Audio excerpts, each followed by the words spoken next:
skin a cat. What they don't tell you is there's a lot of wrong ways. And I'll list them as follows. Hey, it's the Boise Hive podcast.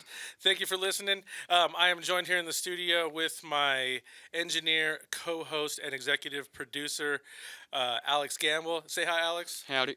And we also have the pleasure of having RJ Jenson in-house from SpudUnderground. RJ, give us a little holler. Hey, how you doing? There you go. He's here. So, another episode here of the Boise Hive podcast going down. And the mission of the Boise Hive podcast is to accentuate or amplify the mission of the Hive. And what that is to reduce or stop suicide within the local music community. And there's a number of different programs that happen throughout the week that we have that help within that mental health genre.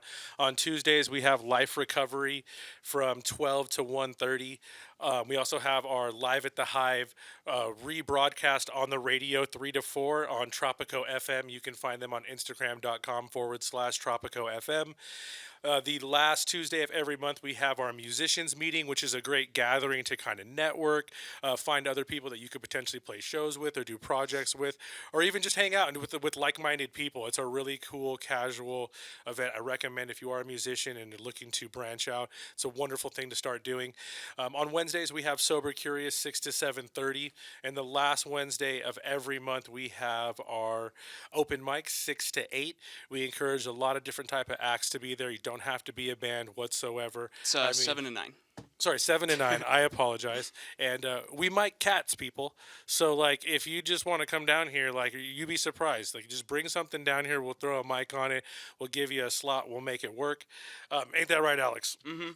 All right, and on Thursday we have our hip hop night 6 to 10, and Friday we have our Vets Jam It Out 6 to 9, which is kind of an acoustic vibe, but you don't have to necessarily have an acoustic. You could always bring an electric and jam in, but another good place to meet some really cool people.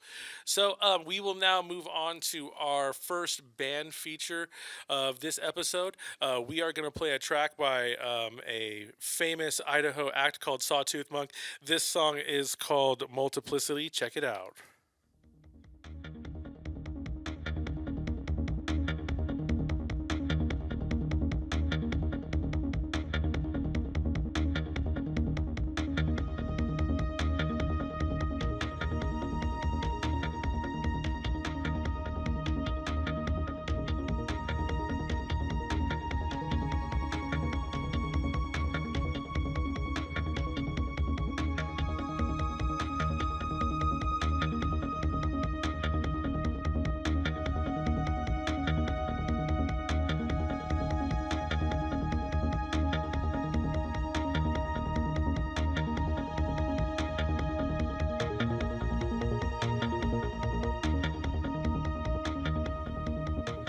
Once again, that was Sawtooth Monk with Multiplicity. You can check him out on Linktree/Sawtooth Monk. All right, so now we'll jump into the actual interview that we have. Again, we have RJ in the studio from SpudUnderground, which is a local publication. But we'll kind of kick it off with him. RJ, now I know it is a local kind of magazine that you've put together that highlights a lot of local music. But tell us a little bit more about the project that you got going on right now. SpudUnderground started just a little bit over a year ago. I started writing it in March of last year. The first issue came out in April. And it's a monthly thing since then. I've written almost all of it myself. I've been getting a lot more submissions in recent months, which is exciting. And it's a pretty eclectic vibe, and it's an awesome read. What are some of the steps that you take to kind of acquire the information for the magazine? I don't know. I go out to shows, I do fun stuff, and then I write about it. So you're going to a lot of shows like pretty much every week and stuff like that? I wouldn't say every week, but I go as often as I can. All right, that's awesome. And is this something that you're doing, like, that you create, like, within your house? Does it get printed at your house? Is this something that you do from, like, start to finish? Mm-hmm. Yeah, I do all the layouts and designs myself. I've done all the logos and all the, like I said earlier, almost all of the writing. And yeah, I've got a laser printer at home that I print everything off on and staple it and distribute it. That's really cool. It looks like an awesome finished product. I have a number of different ones at home, and you also have an online version, but you also have a number of different locations locally that have this. Is that correct? Mm-hmm. Yeah, you can pick them up at the newsstands around the downtown area. I've got them at Jam Session Record Shop also. I'm always looking for more places who are interested in distributing. Are they still at the Shredder a lot? Yeah, if I'm ever at a show at the Shredder, I bring a bunch there. So you kind of drop them off when you're at the shows. Yeah. That's cool. And you can find his information on spudmedia.net, but there actually is a little map that you'll post sometimes that I saw that tells you like the locations where some of them are and stuff like that. Yep, that's Which I thought was pretty available on the helpful. website. That's how also. I found him. Yeah. Yeah, because I like to have a physical copy of them if I can. Like, I mean, the online version is great, but they're cool to have. I know Alex has a number of issues too. Yeah, I always pick them up at the letterboxes downtown, and it's kind of like plugging in a USB. The first one you check is usually not going to have it. The second one you check will. Yeah, and Alex, you did a little bit of writing for the publication. Is that correct? Can you tell me a little bit more about what you did for SpudUnderground? I've done like a little. Yeah. So when I first like saw it, he brought a few by the Hive, and yeah, I just really liked it, and I was like, yeah, can I like submit some stuff? And it was mostly like little fake ads, like basically just memes. Because I just had a lot of fun making those. I've written one or two things. There was a article I did for like it was like a fictional piece about a bunch of like kids in a band that get accepted to Stanford but rejected by Treefort, and it was just a joke about like how local bands like really gun for going for getting into Treefort every year, and yeah, I mean, I don't know, just little shit like that. Yeah, I mean, something that I noticed about you that took a while was you're kind of a low-key comedy guy. Like it's so low-key, but it's like it gives a good little flavor. Some people that I showed the podcast to kind of said the same thing, but you definitely have like a good way of putting in some like, I don't know, like some fresh, fun stuff. So I could see that totally working in the project. Now, how many magazines have you done? How many issues have you done now? We've put out 12. Issue 13 is going to be the Treefort issue that comes out next Monday. Any specific stories or anything on our mind while you're talking about Treefort that you'd like to highlight? Like, was there anything rad that you saw at Treefort? Just give us the highlights of what you saw. We've been bouncing around a lot of ideas. What did I see at Treefort? I saw all sorts of stuff at Treefort. We talked about like seeing the same person over and over Yeah, again, we like as a did weird see phenomenon. Angus in every crowd all the time. I saw Sam from Normalize. He was everywhere. I saw the guy from Down Coast everywhere I went. There's a glitch in the Matrix. There was Yeah. a glitch in the Matrix at Treefort. I'm pretty sure there's 15 clones of Angus just walking around. That's how he gets to every show all the time, and he's just in every picture. Crowd surfing every show. Just Mark IIs everywhere. Pretty much. And Soon Angus will take over the world. What was your favorite music act that you saw? Ooh, I'm going to say Floating Witch's Head. I'd never seen them before, and they really blew me away. What about you, Alex? What'd you say? Who was your favorite act?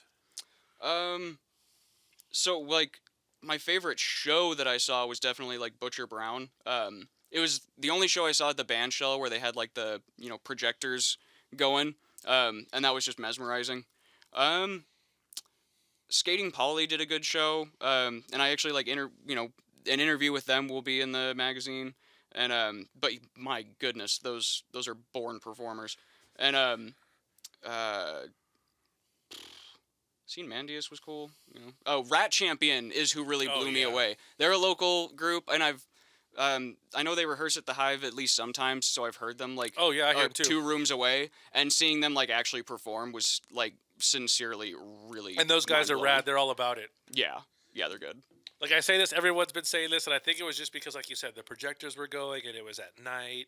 But I know that a lot of us got to see Godspeed You, the Black Emperor, and that was an insane show. Mm-hmm. I saw the line. That was cool. Yeah, don't even know who's in that band, what they did. It was kind of dark, like it was crazy, but I was definitely in a different dimension during their whole entire set.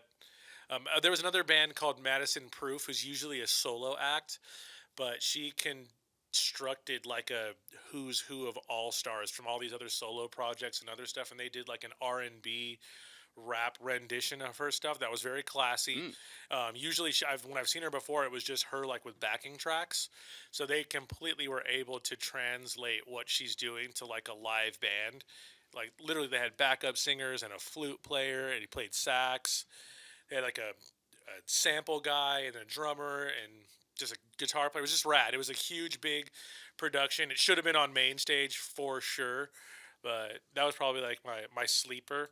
But it was a good treat for it this year. There was a lot of talent this year, and there was a lot of local talent that I saw this year. There, they really carried the show this year. Mm-hmm.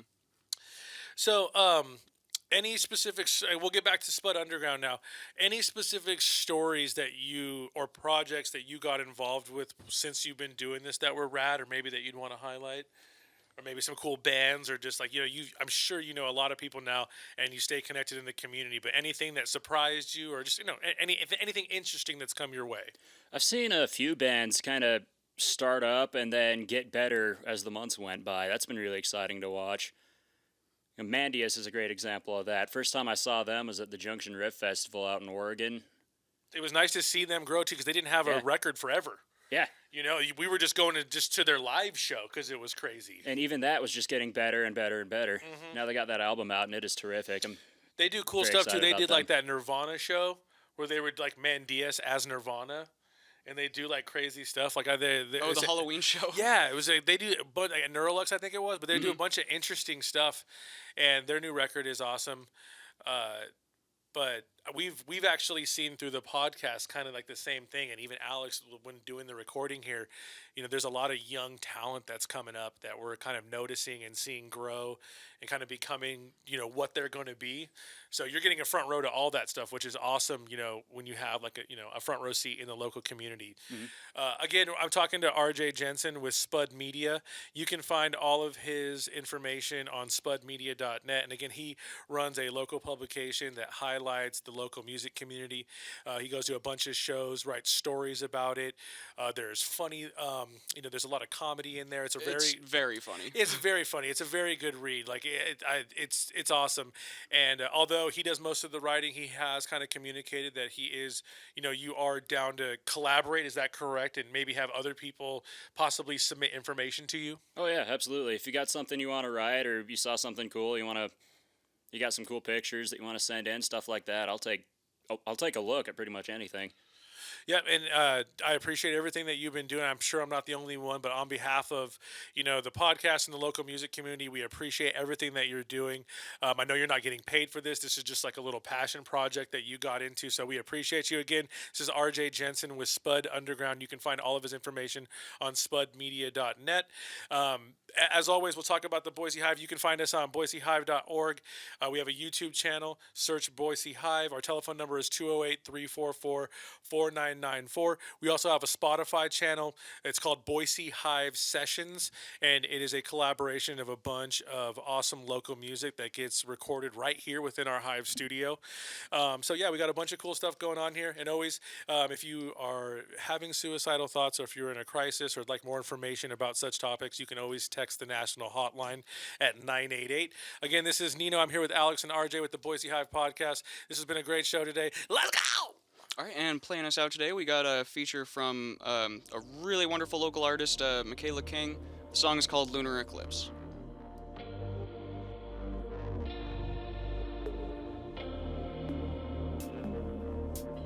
You're a force of nature, burning like a comet through the atmosphere.